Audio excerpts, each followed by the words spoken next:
When a kind-hearted young nurse donates blood to a man she's never met, she thinks nothing of it.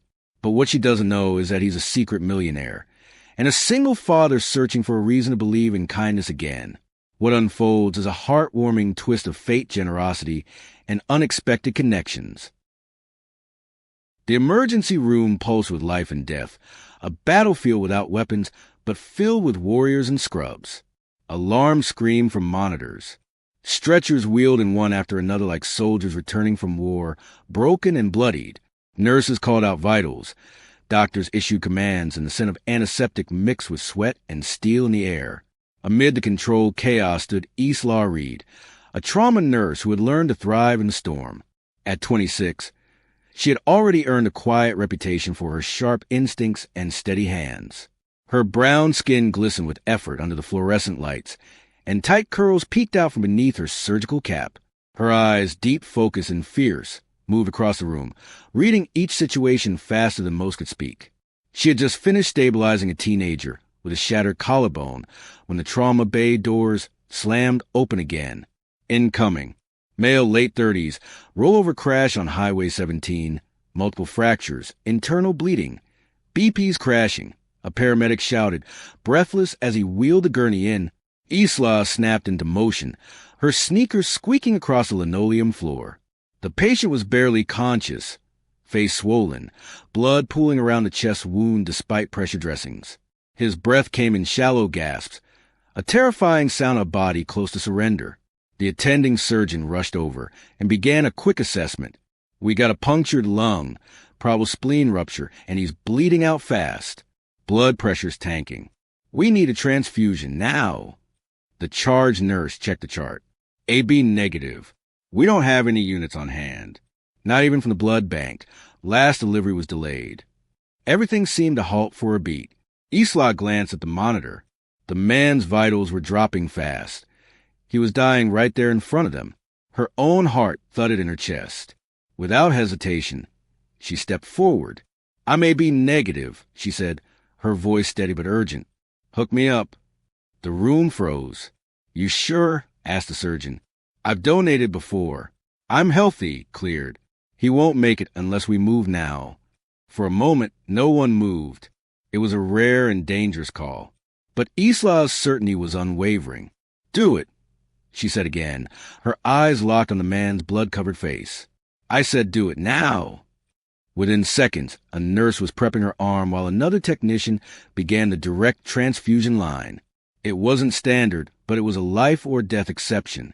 As the crimson line flowed from her vein into his, Isla sat quietly, watching his monitor. His pulse flickered, still faint but steadier. Her own blood, her own life, was now flowing inside a man she had never met. She didn't even know his name. Whispers swept across the room as the team worked around her. No one questioned her decision anymore. They only moved faster. Isla glanced down at him, his face almost peaceful now beneath the oxygen mask, and whispered under her breath, Live! Stranger, someone's waiting for you. She didn't know how right she was. Miles away, in the pediatric lounge of the same hospital, a little girl with a cascade of curls sat on a plastic bench, gripping a worn-out teddy bear with fraying seams. Her name was Lyra, and she was 10 years old. Her eyes were rimmed with tears, her voice quiet as she whispered to Bear, Please don't let my daddy die too. She didn't know it yet, but a stranger had just made that wish possible. With her own blood. The hospital's fluorescent lights never dimmed, even as the days blurred into each other. Isla Reed moved through them with practiced grace, her steps as sure as ever, though her body felt heavier with each passing shift. She was back on duty just 2 days after donating blood. No one had asked her to return so quickly. But she couldn't sit still. The adrenaline had faded, leaving a strange hollowness behind. She hadn't even learned the man's name. It didn't matter, not officially. Saving lives was part of the job. But this time, something felt different. She had literally given part of herself to a stranger, not knowing who he was or if he'd even survive. He had. Barely. Still, Isla didn't ask questions. If she sought every backstory, she'd never sleep again. So she poured herself into her work, charting vitals, calming families, whispering soft words to frighten patients. But every so often, her mind wandered to the broken man on the stretcher. Was he awake now? Did he have someone waiting for him? She never expected to know. Across town, in the pristine private wing of Belmore Medical Center, Cash and Hale stirred for the first time in 3 days. The world came back in fragments. Light too bright, voices muffled, a dull ache threading through every limb. His first sensation was pain. Not sharp, but everywhere. His second was disorientation. His eyes opened slowly, taking in the sterile ceiling, the beeping machines, the faint smell of antiseptic. He tried to speak, but couldn't. His throat was raw. A nurse noticed a flicker of movement and came rushing in. "Mr. Hale, can you hear me? You're in recovery. You've been unconscious for a few days." He blinked in response, throat too dry for words. "Try not to talk just yet. We'll get you water," she added gently. As hours passed and sedation wore off, Cashin began to piece together what had happened. The nurse filled in the blanks as she changed his foreline and checked his vitals. "You were in a car accident. A rollover.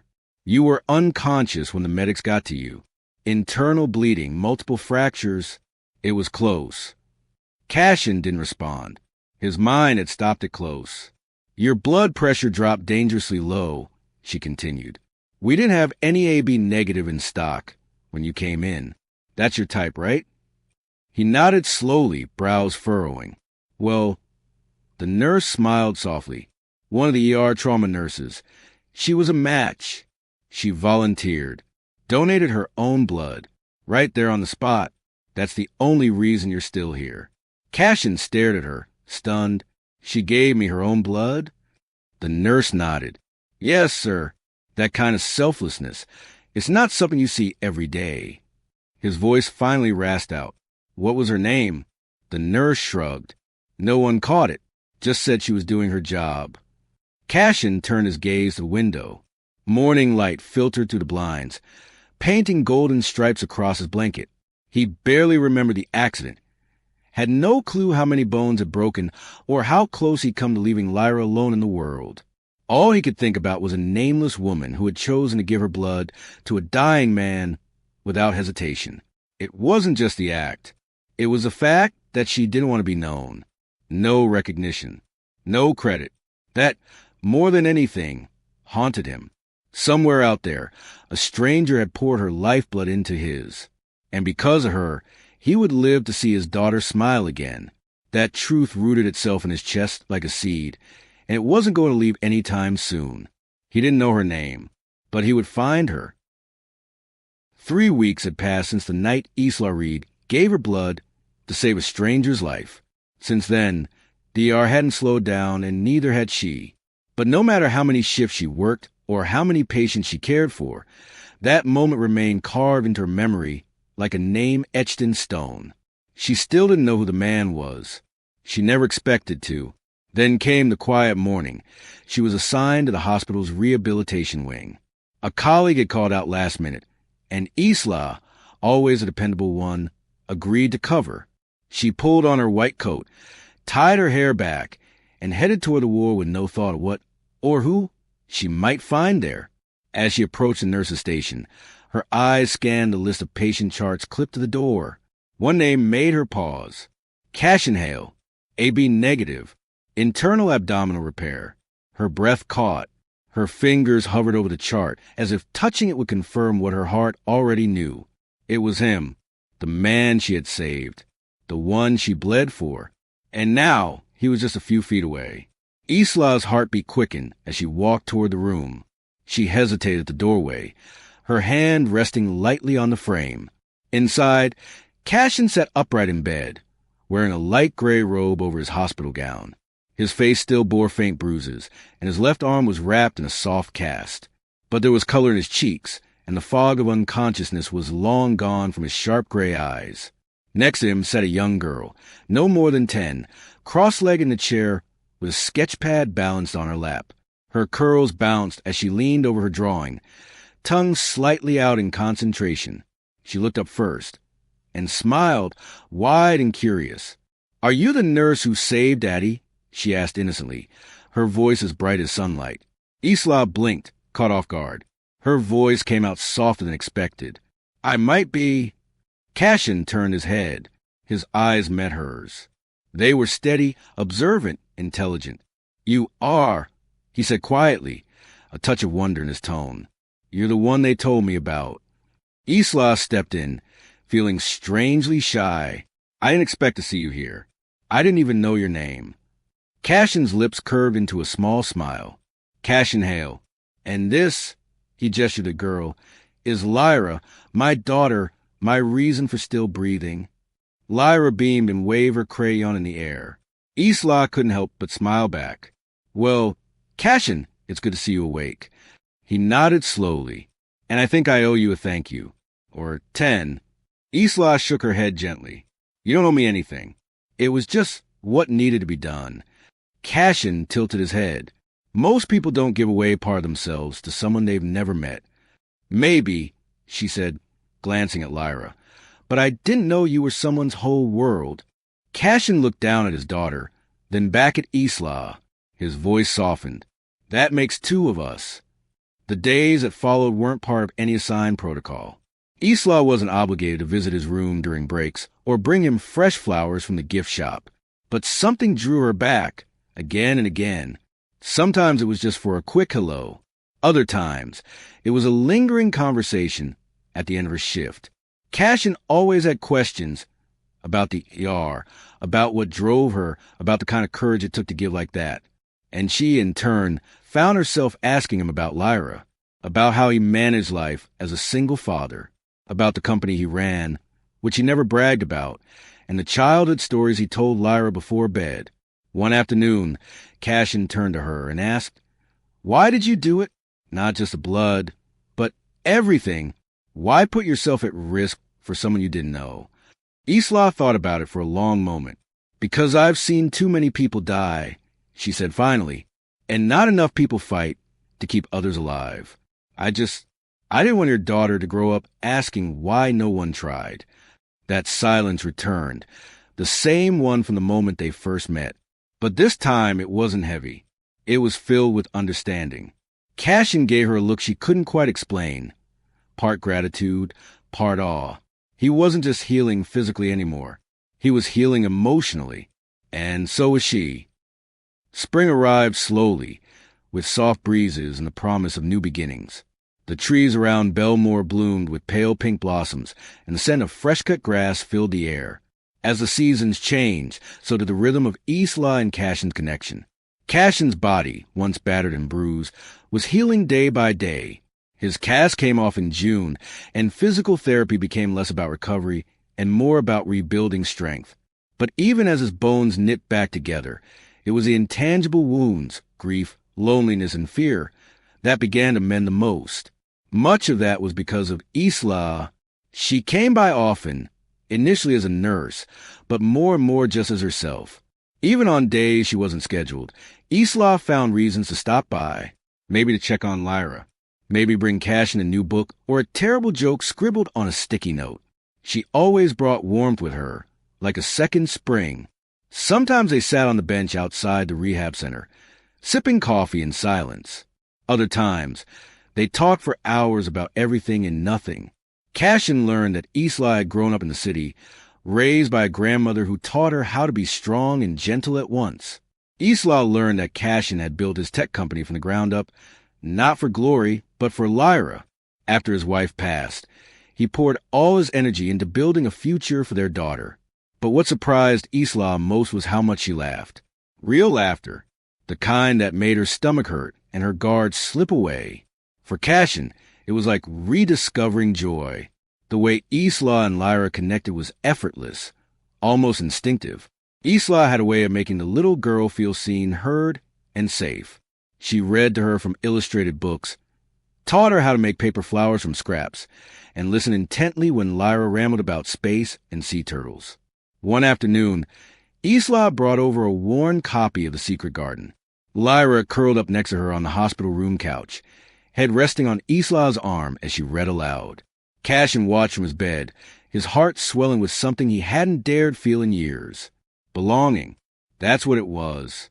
The feeling of watching two people you love find comfort in each other. And slowly, the invisible walls around his own heart began to fall. Isla felt it too. The armor she'd worn since nursing school, built from long hours, heartbreak, and quiet disappointment, wasn't just cracking. It was crumbling. Cashin never pushed her to be anything more than what she was. He didn't expect perfection. He saw her in ways that no one else had, not as just a caregiver, but as a woman with her own dreams, her own fears, her own quiet hopes. And most of all, he respected her. Genuinely. Fully. One golden afternoon in late June, the three of them found themselves at a quiet park near the hospital. The grass was thick and green, and the trees offered dappled shade. They had just finished feeding ducks by the pond, and now they sat beneath an old oak tree, the kind with roots that rose from the earth like winding fingers. Lyra was in the middle, Isla on one side, Cashin on the other. They shared a picnic of sandwiches and juice boxes. It was simple, ordinary, and somehow perfect. As the breeze lifted strands of Isla's curls, Lyra leaned in and tugged on her sleeve. Her voice was small, but clear. "If you were my mom," she whispered, "I'd be really happy." The word struck Isla like a warm wave. Her throat tightened, and for a moment, she couldn't speak. Her eyes met Cashin's. He didn't say anything. Instead, he reached out and gently took her hand in his. His grip was firm, grounding. In his eyes, there was no pressure, no expectation, just truth, a silent promise, a future if she wanted it. Isla blinked back the tears that threatened to fall and smiled. Her fingers curled around his, holding tight. Nothing needed to be said, because some moments speak loudest in silence. The leaves had begun to turn. Shades of amber, crimson, and gold swept across the city, carpeting sidewalks and painting the skies with the quiet poetry of fall. The air carried a new kind of chill, crisp and invigorating, like a gentle nudge from the season itself, reminding everyone that change was not only possible but beautiful. It had been nearly 6 months since Isla Reed had poured her lifeblood into a dying man in the ER. 6 months since Cashin Hale had come back from the brink and slowly begun building a life not just with his daughter, but with the woman who had saved them both. Now, on this particular Saturday morning, Isla stood beside him at the entrance of Community Hall, bathed in soft autumn light. The event they'd been planning for weeks was in full swing. The Belmore Blood Drive and Health Fair, a collaboration between Cashin's Tech Foundation and the local hospital. The turnout was better than anyone had hoped for. Nurses, students, business owners, and neighbors filled the space, lined up to donate blood or grab health kits. There were booths for first aid demos, a corner with crafts for kids, and tables full of fruit, muffins, and steaming coffee. But it wasn't the setup that made the air feel electric. It was them. People had heard the story. It had made the local news, briefly trending online with headlines like, "Nurse donates blood to stranger, saves local CEO's life." From blood to bond, how a single act sparked a love story. The attention had never sat comfortably with Isla. She was humble by nature and had never done anything for recognition. But Cashin had convinced her that this day wasn't about the spotlight. It was about inspiring others to give, just like she had. And so, they hosted together, Isla in a cranberry red sweater, her curls loose around her shoulders. Cashin in a soft gray blazer, still slightly favoring his left leg but looking healthier, more alive than ever. Lyra buzzed between booths, handing out stickers and telling everyone proudly, "My dad's alive because a nurse saved him." As the afternoon waned, the final donors stood from their chair, sipping juice and waving goodbye. The room began to quiet, the hum of activity settling into a contented lull. Volunteers began packing up materials. Some people lingered, chatting in small groups or sharing stories. Cashin cleared his throat and stepped toward the microphone on stage. "Thank you all for being here today," he began, his voice carrying easily across the room. "When we first started planning this event, it wasn't because we wanted a headline. It was because we believe that blood isn't just medicine. It's a gift, a bridge, a connection between strangers." He paused, scanning the crowd. "And sometimes blood doesn't just save lives. It brings them together." Gasps and whispers spread across the room as Cashin turned toward Isla, who stood just off stage, her arms crossed lightly, smiling, until she saw the shift in his posture. He stepped down from the stage and walked toward her slowly. Then, in the middle of the community center, surrounded by family, friends, and strangers who had come to give life to others, Cashin knelt. In his hand was a small, simple ring. Silver band. No diamond. Just a heartbeat etched around its edge. "Isla Reed," he said, his voice steady but soft. "You didn't just give me another chance at life. You gave Lyra her father back. You gave me hope. Joy. You." He looked up into her wide, tear-glimmering eyes. "Will you be the heartbeat that carries me forward for all the years I have left?" The room was still. Even the children stopped talking. For one perfect second, the entire world seemed to hold its breath. Isla's lips trembled. A single tear rolled down her cheek. "Yes," she whispered.